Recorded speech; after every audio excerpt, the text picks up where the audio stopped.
అనేది ఏంటంటే వైఎస్ఆర్ కాంగ్రెస్ పార్టీ హయాంలో 5 ఏళ్ల పాటు 60 నెలల పాటు వాళ్ళు సాగించిన అరాచకాలు, అవినీతి, దోపిడీ వీటన్నిటి మీద యాక్షన్ ఎప్పుడు ఉంటుంది అని చెప్పి ఇప్పుడు కూటమి అధికారంలోకి వచ్చిన వెంటనే అందరికీ గుర్తొచ్చింది ఏంటంటే లోకేష్ రెడ్ బుక్లో చాలామంది పేర్లు ఉన్నాయని చెప్పేసి కూడా చాలా ఊహాగానాలు వచ్చాయి.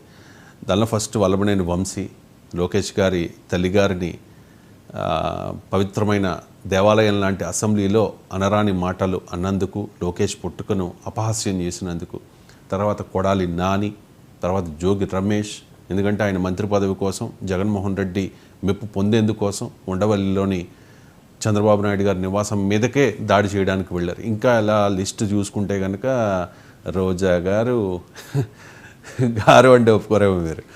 పర్లేదండి, మా అన్న మర్యాద ఇవ్వమన్నాడు. డైమండ్ రాణి అని అంతా సుప్రసిద్ధంగా పిలుస్తారు.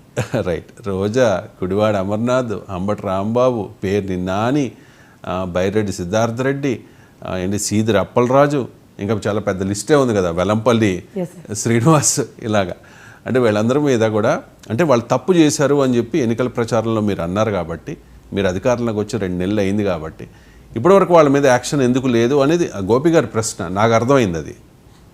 సార్, వాళ్ళు చేసిన పని ఏంటంటే కూర్చున్న కొమ్మనే నరుక్కున్నారు అనేది మనందరికీ తెలుసు.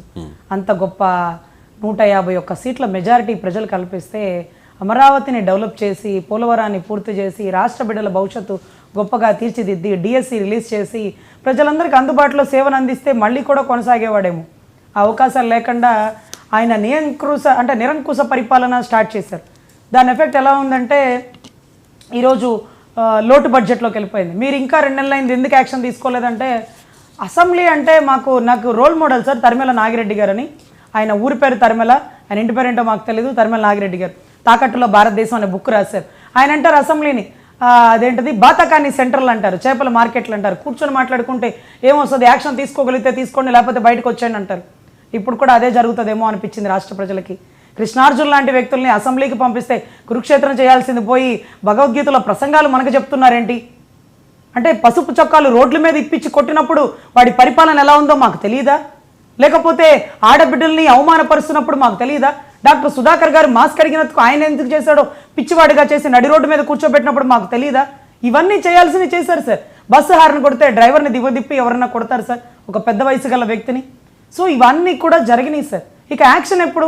No dialogues, only action. ఇప్పుడు ప్రభుత్వం మీ చేతుల్లో ఉంది. అప్పట్లో కూడా ద్వారం పొడికి మా అన్న శపథం చేశారు, నేను కనుక ప్రభుత్వంలోకి వస్తే గుర్తుపెట్టుకో జగన్మోహన్ రెడ్డి, నేను గుడ్డలిప్పదీసి రోడ్డు మీద కొడతానన్నారు. మీరు గుడ్డలిప్పదీయక్కర్లా, రోడ్డు మీద కొట్టక్కర్లా. అతను చేస్తున్న అవినీతి ట్రాన్స్ఫర్, బియ్యం ఈ దేశం నుంచి ఆ దేశానికి మారుస్తున్నాడు చూడండి, దాని గురించి పట్టుకుంటే చాలు. మీరు ఇందాకన్నారు రెడ్ బుక్ అని. రెడ్ బుక్ రాయాల్సిన పని లేదు, ఓపెన్ చేయాల్సిన పని లేదు. పాత కేసులు తిరగదోడితే చాలు వెళ్ళిపోతారు వాళ్ళు శ్రీకృష్ణ జన్మస్థానానికి. ఇందాక ఒక పదాన్ని వాడారు, తల్లి భువనేశ్వరం అనే అసెంబ్లీలో అవమానపరిచినందుకు. దాని గురించి కాదు సార్, గన్నవరంలో పార్టీ కార్యాలయం ధ్వంసం చేసి, అప్పట్లో వాళ్ళ పార్టీ కార్యాలయం ధ్వంసం చేసి వాళ్ళ పట్టాభిని లోపలేసి ఈరోజు జైల్లో పెట్టి బెయిల్ రానికుండా అడ్డగించిన తరుణాలు మాకు తెలుసు. అదే కోర్టులో మేము ఉన్నాం బెయిల్ టైంలో.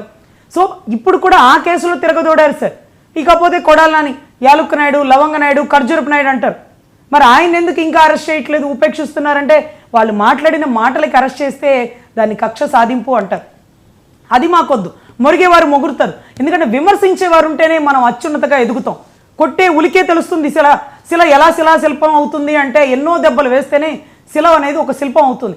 అలాంటి విమర్శకులు విమర్శించబట్టే పప్పు అన్న లోకేష్ ఈరోజు నిప్పుగా రెడ్ బుక్ రాసి ఆ రెడ్ బుక్కి రాష్ట్రాన్ని మొత్తం కుదిపాడు. ఈరోజు 2 చోట్ల ఓడిపోయావు అంటే మా అన్న అంటాడు, జగన్ నువ్వు ధర్మంతో పెట్టుకున్నావు, గుర్తుపెట్టుకో, ధర్మం నిన్ను అధపాతాళానికి తొక్కుతుంది. నేను అనుకోలేదు 2 చోట్ల ఓడిపోతానని, జరగల. నువ్వు అనుకో 151లో ఉన్న నువ్వు ఒకటి కోల్పోతావని నువ్వు అనుకో, కానీ అదే జరుగుతుంది. ఎందుకంటే నువ్వు ధర్మంతో పెట్టుకున్నావు అని ఆ రోజు అన్న అడిగితే అందరూ ఎగతాళి అనుకున్నారు. 151లో ఒకటి పోలేదా అండి? కాకపోతే మా అన్న 15 ఉంటాయి అనుకున్నాడు, 5 పోయి 1 మిగిలింది. 11 క్రికెట్ టీం అయింది. ఎందుకంటే ఆడుదాం ఆంధ్ర అన్నాడు, ఆడుకున్నాడు ఆంధ్రాని, కాబట్టి రాష్ట్ర ప్రజలు క్రికెట్ టీమ్ గా మిగిల్చారు. రైట్. భాస్కర్ రావు గారు కాల్ చేశారు విశాఖపట్నం నుంచి. భాస్కర్ రావు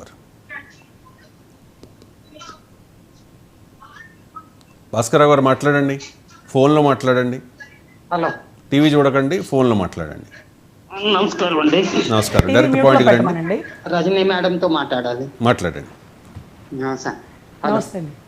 నమస్తే మేడం. నమస్తే అండి. మేడం నాకు ఏ లేమ్యాన్ నాకు ఐడియా అంటే అది ఎంతవరకు కరెక్ట్ మీరే చెప్పగలుగుతారు.